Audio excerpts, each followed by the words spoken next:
Hello friends, welcome to my YouTube channel Shashi wealth creator. ఈ video మనం మార్కెట్లో ఉన్న హాట్ టాపిక్ గురించి మాట్లాడదాం ఫ్రెండ్స్. ఏంటంటే సెబీ వాళ్ళు రీసెంట్గా రూల్స్ అనేవి కొన్ని పాస్ చేశారు కదా, అంటే బ్రోకర్స్కి కొన్ని లిమిట్స్ అనేవి పెట్టారన్నమాట. ఆ రూల్స్ గురించి ఈ వీడియోలో డిస్కస్ చేద్దాం. So let's start our video.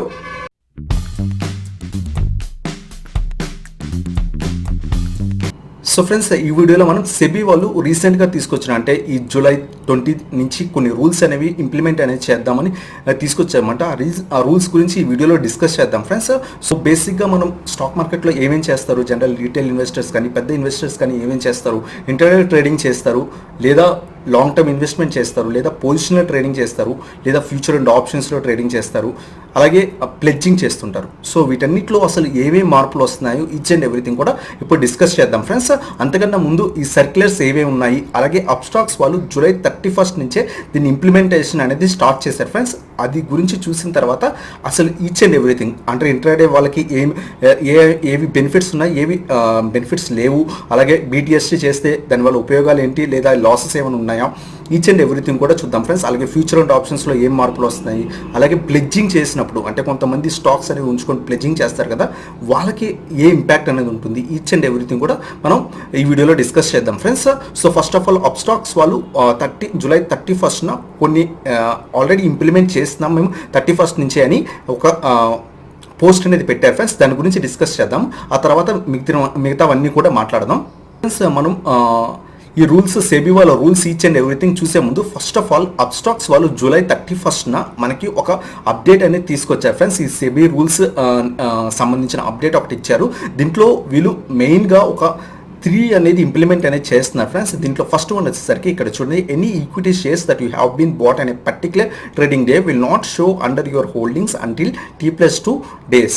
అంటే మీరు ఫర్ ఎగ్జాంపుల్ ఏదైనా షేరు లాంగ్ టర్మ్ కోసం కానీ షార్ట్ టర్మ్ కోసం కానీ ఈరోజు బై చేశారు అనుకోండి, అంటే మండే బై చేశారు కొన్ని shares, for example SBI shares Monday అనేది బై చేశారు, డెలివరీ ట్రేడింగ్ చేద్దామని బై చేశారు.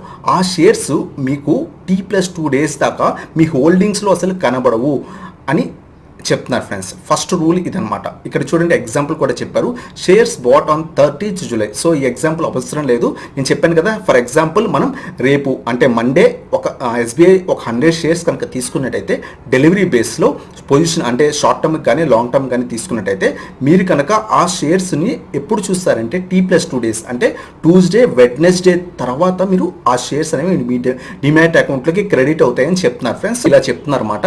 సో ఏంటంటే మండే కనుక మీరు తీసుకున్నట్టయితే మీకు వెడ్నెస్డేకి మీకు డిమాట్ అకౌంట్లోకి ఆ షేర్స్ వస్తాయి. మనకి నార్మల్గా అయితే ఏం జరుగుతుంది, ఇదివరకు ఏం జరిగేదంటే మనం ఏదైనా షేర్ కొనిన తర్వాత మరుసటి రోజు మనకి T+1 అనేది చూపించేది ఫ్రెండ్స్. మనం కనుక మన పోర్ట్ఫోలియో కనుక చూపించినట్టయితే ఆ స్టాక్ కనబడి దాని పక్క T+1 అనేది కనబడేది. బట్ ఇప్పుడు ఏంటంటే ఆ షేర్స్ అనేవి మీకు T+2 days తర్వాతే మీ పోర్ట్ఫోలియోలు అనేవి కనబడతాయి అనమాట. అప్స్టాక్స్ వాళ్ళకి సంబంధించింది ఇది ఫస్ట్ అనేది వీళ్ళు ఇంప్లిమెంట్ చేశారు. ఆ తర్వాత ఇంకోటి కూడా చెప్పారు friends, funds from second rule వీళ్ళు ఏం పెట్టారంటే, funds from all sell transactions from your holdings will be available for use only on the T+2 day. అంటే ఏంటంటే సెకండ్ రూల్ వీళ్ళు ఏం చెప్పారంటే, ఫర్ ఎగ్జాంపుల్ మీరు ఏదైనా ఒక స్టాక్ని ఇదివరకు బై చేసి అంటే హోల్డింగ్లో ఉంచుకొని ఆ స్టాక్ కనుక మీరు ఫర్ ఎగ్జాంపుల్ మండే సెల్ చేస్తున్నారు అనుకోండి, అంటే హోల్డింగ్లో ఉన్న స్టాక్ని మీరు మండే సెల్ చేస్తుంటే ఆ స్టాక్ వచ్చేసరికి ఏదైతే మీరు సెల్ చేస్తే వచ్చిన అమౌంట్, అలాగే ప్రాఫిట్ ఆర్ లాస్లో సెల్ చేస్తారు కదా, సో ఆ మొత్తం అమౌంట్ ఏదైతే మీరు ఇన్వెస్ట్ చేసిన అమౌంట్ ప్లస్ ప్రాఫిట్ లాస్ మొత్తం అమౌంట్ కూడా T+2 days అంటే వెడ్నెస్డే తర్వాత మాత్రమే మీకు మీ దాంట్లో క్రెడిట్ అవుతాయి. అంతేకాకుండా ఆ అమౌంట్ మీరు T+2 days అంటే వెడ్నెస్డే మండే కనుక సెల్ చేస్తే మీకు వెడ్నెస్డే తర్వాత మాత్రమే మీరు వాటిని యూజ్ అనేది చేసుకోగలరు ఫ్రెండ్స్. ఇది డెలివరీకి సంబంధించి నేను చెప్తుంది అంతా కూడా డెలివరీకి సంబంధించింది ఫ్రెండ్స్.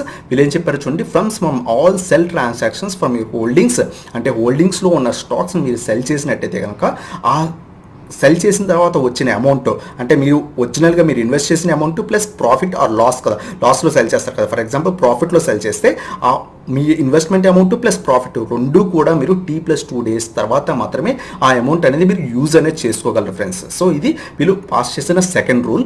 థర్డ్ రూల్ చూద్దాం ఫ్రెండ్స్. థర్డ్ రూల్ వచ్చేసరికి taking fresh positions in MTF అంటే మార్జిన్ ట్రేడింగ్ ఫెసిలిటీ. నార్మల్గా బ్రోకరేజ్ మార్జిన్ ఫెసిలిటీ ఇస్తారు కదా, ఇంటర్డే కానీ ఆప్షన్స్ కానీ లేదా ఫ్యూచర్స్ కానీ లేకపోతే డెలివరీకి కూడా కొంతమంది బ్రోకర్స్ వీళ్ళు మార్జిన్ ఫెసిలిటీ అనేది ఇస్తారు కదా. ఇవన్నీ కూడా అప్స్టాక్స్ వాళ్ళు కొన్ని రోజులు అంటే ఫ్రెష్ పొజిషన్స్ అంటే రేపు వెళ్ళి మనం ఫ్రెష్ పొజిషన్స్ MTFలో కనుక అంటే మార్జిన్ యూస్ చేసి ట్రేడింగ్ చేద్దాం అనుకుంటా ఈ ఫ్రెష్ పొజిషన్స్ అన్నిటిని కూడా ఆపేశారు ఫ్రెండ్స్.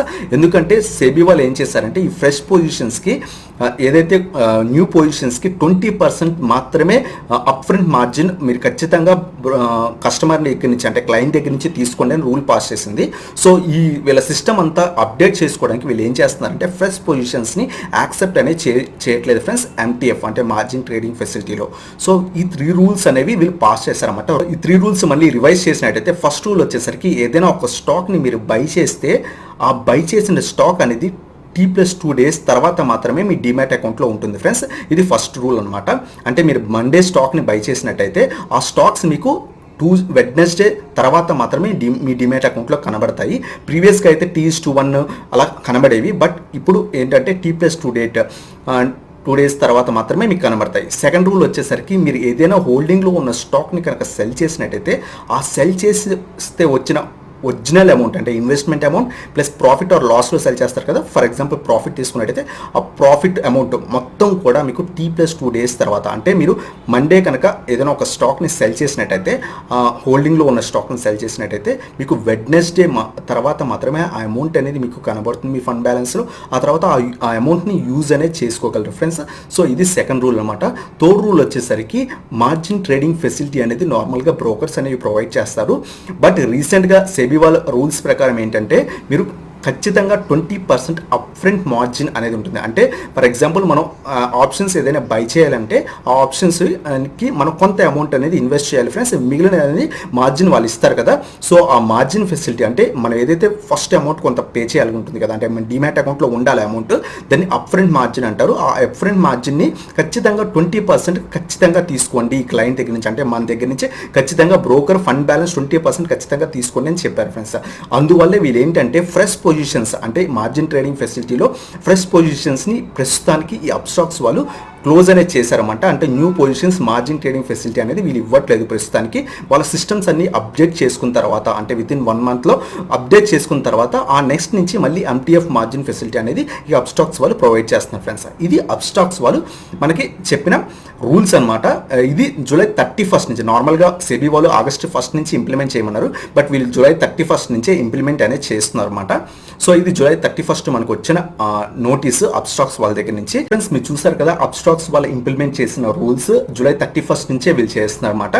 బట్ ఇప్పుడు మనం సెబీ యొక్క రూల్స్ అనేవి చూద్దాం ఫ్రెండ్స్. సెబీ యొక్క రూల్స్ వచ్చేసరికి ఏంటి అంటే ఇంటర్డే వాళ్ళకి అలాగే డెలివరీ వాళ్ళకి ఏమేమి రూల్స్ ఉన్నాయి ఈచ్ అండ్ ఎవ్రీథింగ్ మనం చూసినట్టయితే ఫస్ట్ రూల్ వచ్చేసరికి వీళ్ళు పెట్టింది డెలివరీ ట్రేడింగ్ చేస్తే ఆ డెలివరీ ట్రేడింగ్ చేసిన తర్వాత వచ్చిన మనీని T+2 డేస్ తర్వాత మాత్రమే మనకి మనీని మనం మళ్ళీ ఇన్వెస్ట్మెంట్కి యూజ్ చేసుకోగలం ఫ్రెండ్స్. నార్మల్గా ఇది వరకు ఏంటంటే మనం ఏదైనా ఒక స్టాక్ని కనుక బై చేసినట్టయితే ఫర్ ఎగ్జాంపుల్ ఒక HDFC బ్యాంక్ షేర్స్ ఒక 100 కనుక తీసుకున్నట్టయితే ఆ 100 షేర్స్ మనం ఇదివరకు తీసుకొని హోల్డింగ్లో ఉంచుకున్నాం.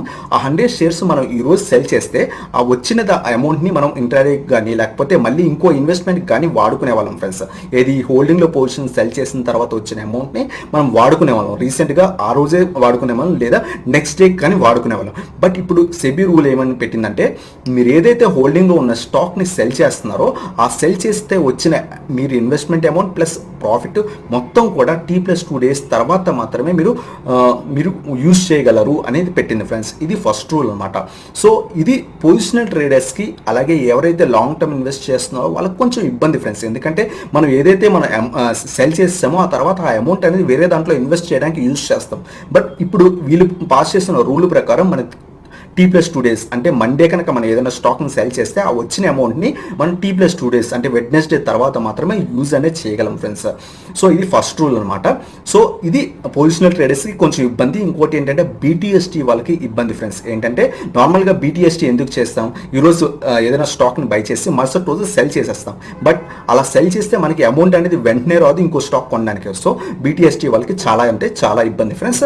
ఇంట్రాడే వాళ్ళకి ఫ్రెండ్స్, ఇంట్రాడే వాళ్ళకి వచ్చిన రూల్ ఏంటంటే అసలు నార్మల్గా బ్రోకరేజ్ అనేవాళ్ళు ఒక్కొక్క బ్రోకరు ఒక్కొక్క మార్జిన్ అనేది ఫెసిలిటీ ఇస్తున్నారు కదా. అంటే కొంతమంది బ్రోకర్స్ 5x 10x మార్జిన్స్ ఇస్తున్నారు లైక్ జీరోదా. ఇంకో కొంతమంది బ్రోకర్స్ వచ్చేసరికి 20x 30x 40x ఇస్తున్నారు లైక్ అప్ స్టాక్స్ వాళ్ళు, లేకపోతే ఎలిస్ బ్లూ వాళ్ళు, లేకపోతే ఏంజల్ బ్రోకింగ్ వాళ్ళు 30x 40x మార్జిన్స్ అనేవి ఇస్తున్నారు కదా.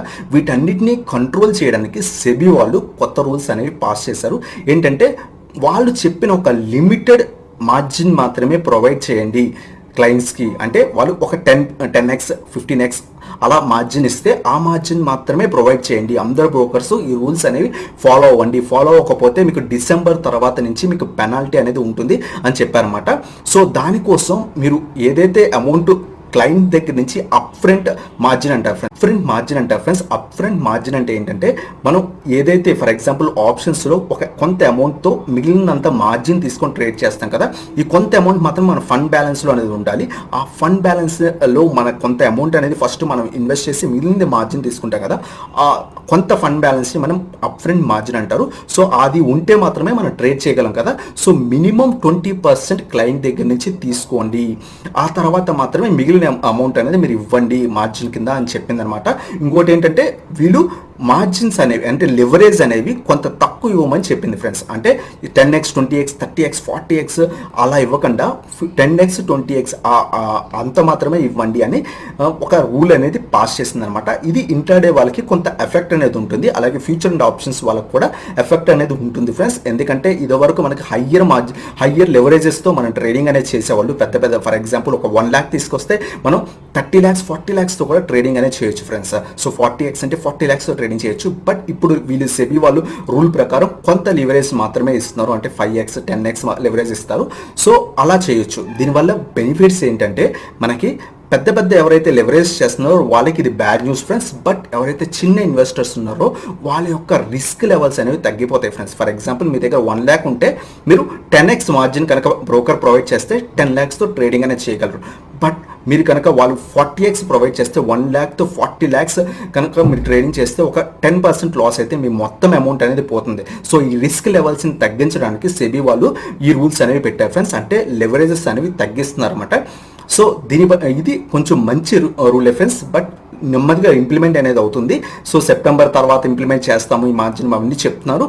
సో నెమ్మదిగా ఇంప్లిమెంట్ అయితే మంచిది ఫ్రెండ్స్. ఎందుకంటే మన ఎవరైతే రీటైల్ ఇన్వెస్టర్స్ ఉన్నారో ఇది చాలా మంచి న్యూస్. తక్కువ అమౌంట్తో వచ్చినా సరే ఆ తక్కువ అమౌంట్ని మనం కొంత లివరేజ్ తీసుకొని అంటే 5x 10x లివరేజ్ తీసుకొని మనం ట్రేడింగ్ అనేది చేస్తే కొంచెం సేఫ్ సైడ్ అనేది ఉంటాం ఫ్రెండ్స్. 40xతో చేస్తే మనకి రిస్క్ లెవెల్ అనేది హైగా ఉంటుంది. బట్ మనం 5x 10xతో చేస్తే మంచిగా ఉంటుంది. ఇంకోటి వచ్చేసరికి ప్లెడ్జింగ్ గురించి కూడా వీళ్ళు డిస్కస్ చేశారు ఫ్రెండ్స్. ప్లెడ్జింగ్ అనేది పెద్ద ఇన్వెస్టర్స్ అనేది చేస్తుంటారు అనమాట. ప్లెడ్జింగ్లో సెబీ తీసుకొచ్చిన రూల్స్ చూద్దాం ఫ్రెండ్స్. అంతకంటే ముందు ఫస్ట్ ఆఫ్ ఆల్ ప్లెడ్జింగ్ అంటే ఏంటో చూద్దాం ఫ్రెండ్స్. ప్లెడ్జింగ్ అంటే ఏం లేదు ఫ్రెండ్స్, మనం 1 రూపీ కూడా పే చేయకుండా ఫ్యూచర్ అండ్ ఆప్షన్స్లో ట్రేడింగ్ అనేది చేయొచ్చు అనమాట. ఎలా అంటే మన దగ్గర కనుక డిమాట్ అకౌంట్లో హోల్డింగ్లో కొన్ని షేర్స్ అనేవి ఉన్నట్టయితే, ఫర్ ఎగ్జాంపుల్ రిలయన్స్ అయితే మనం ఫ్యూచర్ కానీ ఆప్షన్స్లో కానీ ట్రేడింగ్ చేయాలంటే ఒక 500 shares కావాలి. సో నా డిమాట్ అకౌంట్లో హోల్డింగ్లో 500 shares రిలయన్స్ షేర్స్ ఉన్నట్టయితే నేను ఈ నా డిమాట్ అకౌంట్లో హోల్డింగ్లో ఉన్న 500 రిలయన్స్ షేర్స్ బ్రోకర్కి ఇచ్చేసి అంటే బ్రోకర్ డిమాట్ అకౌంట్లోకి పంపించి నేను ప్లెడ్జ్ అనేది చేయొచ్చు అనమాట. అలా ప్లెడ్జింగ్ చేసి నేను ఫ్యూచర్ అండ్ ఆప్షన్స్లో 1 రూపీ కూడా పే చేయకుండా నేను షార్ట్ సెల్లింగ్ కానీ లేకపోతే బయింగ్ సైడ్ కానీ ఉండొచ్చు అనమాట. సో ఇది ప్లెడ్జింగ్ అనేది ప్రాసెస్ ఫ్రెండ్స్. ప్రీవియస్గా ఈ సెబీ రూల్స్ రాకముందు ప్రీవియస్గా ఏం జరిగేదంటే మన దగ్గర డిమాట్ అకౌంట్లో షేర్స్ ఉన్నవి మనం ప్లెడ్జ్ చేయాలంటే ఖచ్చితంగా ఈ షేర్స్ నా దగ్గర ఏవైతే షేర్స్ ఉన్నాయో అవి ఖచ్చితంగా బ్రోకర్ యొక్క డిమాట్ అకౌంట్లోకి వెయ్యాలి ఫ్రెండ్స్. సో అలా వేస్తే వాళ్ళు ఏం చేస్తారంటే క్లియరింగ్ కార్పొరేషన్ ఆఫ్ ఇండియా వాళ్ళకి చూపించి ఆ షేర్స్ని వాళ్ళు అమౌంట్ అనేది తీసుకొచ్చి మనకి ఇస్తారన్నమాట. ఆ అమౌంట్తో మనం ఫ్యూచర్ అండ్ ఆప్షన్స్లో ట్రేడింగ్ అనేది చేయగలం 1 రూపీ కూడా పే చేయకుండా. ఈ ప్రాసెస్లో మనకి రీసెంట్గా కార్వీ వాళ్ళు ఇష్యూస్ వచ్చాయి కదా, కార్వీ బ్రోకర్ దగ్గర ఇష్యూస్ వచ్చాయి కదా, బ్యాంక్రప్ట్ అయింది. ఎందువల్ల అంటే ఫర్ ఎగ్జాంపుల్ ఒక ఇద్దరు ఉన్నారనుకోండి, ఇద్దరి దగ్గర ఒక 10 lakhs ఒకరి దగ్గర రిలయన్స్ షేర్స్ ఉన్నాయి, 10 lakhs వర్త్ గల రిలయన్స్ షేర్స్ ఉన్నాయి, ఇంకోళ్ళ దగ్గర కూడా 10 lakhs వర్త్ గల రిలయన్స్ షేర్స్ ఉన్నాయి. వీళ్ళు ఏం చేద్దాం అనుకుంటే ప్లెడ్జింగ్ చేసి ఫ్యూచర్ అండ్ ఆప్షన్స్ లో ట్రేడింగ్ చేద్దాం అనుకున్నారు. సో వీళ్ళు ఏం చేయాలంటే వీళ్ళ దగ్గర ఉన్న రిలయన్స్ షేర్స్ ఇద్దరి దగ్గరవి ఆ 10 lakhs వర్త్ గల రిలయన్స్ షేర్స్ ని బ్రోకర్ కి డిమాట్ అకౌంట్ లో ట్రాన్స్ఫర్ చేయాలి ఫ్రెండ్స్. సో అలా ట్రాన్స్ఫర్ చేసిన తర్వాత ఆ బ్రోకర్ ఏం చేస్తారంటే క్లియరింగ్ కార్పొరేషన్ ఆఫ్ ఇండియా వాళ్ళకి చూపించి అమౌంట్ అనేది తీసుకొచ్చి వీళ్ళకి ఇవ్వాలన్నమాట.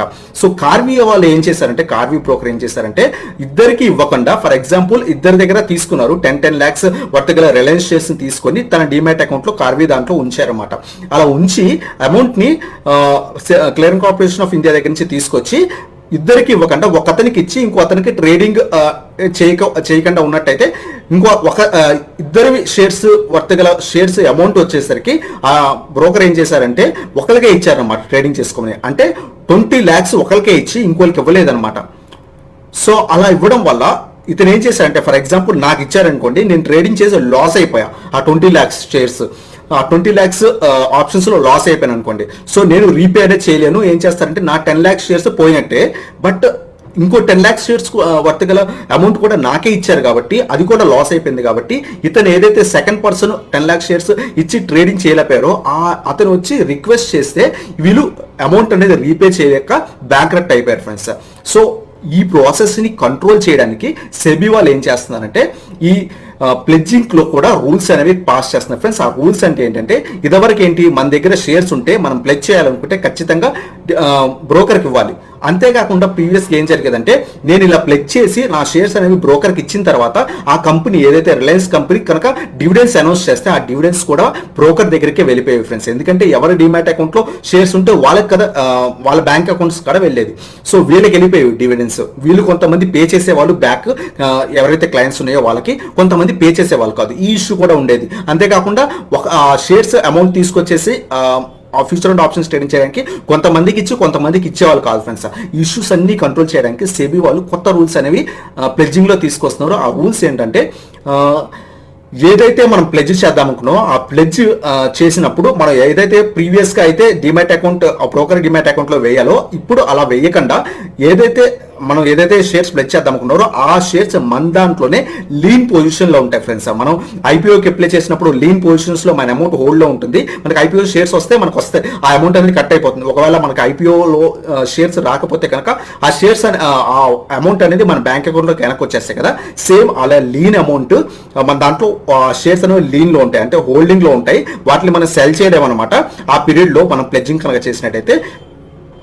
సో ఇదివరకు ఏంటంటే ఆ బ్రోకర్ దగ్గర ఉండేవి, బట్ ఇప్పుడు ఏంటంటే న్యూ రూల్స్ ప్రకారం ఏంటంటే మన డిమాట్ అకౌంట్లోనే లాక్ పొజిషన్లో ఉంటాయి. ఆ లాక్ ఇప్పుడు ఎస్ బ్యాంక్ ఏ విధంగా లాక్ పొజిషన్లో ఇదివరకు ఉన్నాయో ప్రీవియస్గా కొన్న వాళ్ళకి, అలాగే లాక్ పొజిషన్లో ఉంటాయి అంటిల్ మనం అన్ప్లెజ్ చేసేదాకా ఆ షేర్స్ని. అంటే ఆ ఫ్యూచర్ అండ్ ఆప్షన్స్లో ట్రేడింగ్ చేస్తే ప్రాఫిట్ అయితే ప్రాఫిట్, లాస్ అయితే లాస్ తీసుకున్న తర్వాత ఈ షేర్స్ మనకు వస్తాయి అనమాట. అప్పుడు దాకా మనకి రావు, అన్ప్లెజ్ చేసేదాకా రావు ఫ్రెండ్స్. సో ఈ రూల్ అనేది మనకి సెబీ వాళ్ళు తీసుకొస్తున్నారు అనమాట. ఇది చాలా అంటే చాలా మంచి rule friends. So maximum brokers bankrupt చేసేది ఎందుకంటే ఈ ఆప్షన్స్ ఫ్యూచర్స్ లో అమౌంట్ వాళ్ళే ఫ్రెండ్స్, వాళ్ళు రీపే చేయలేక బ్యాంక్రప్ట్ చేస్తారు. సో ఈ రూల్ కనుక సెబీ క్లియర్ గా కనుక పాస్ చేసినట్టయితే ఇది చాలా అంటే చాలా మంచిది ఫ్రెండ్స్. ఎందుకంటే మనకి ఎవరైతే క్లయింట్స్ మనం ఉన్నామో మనకి చాలా సేఫ్టీ అనమాట.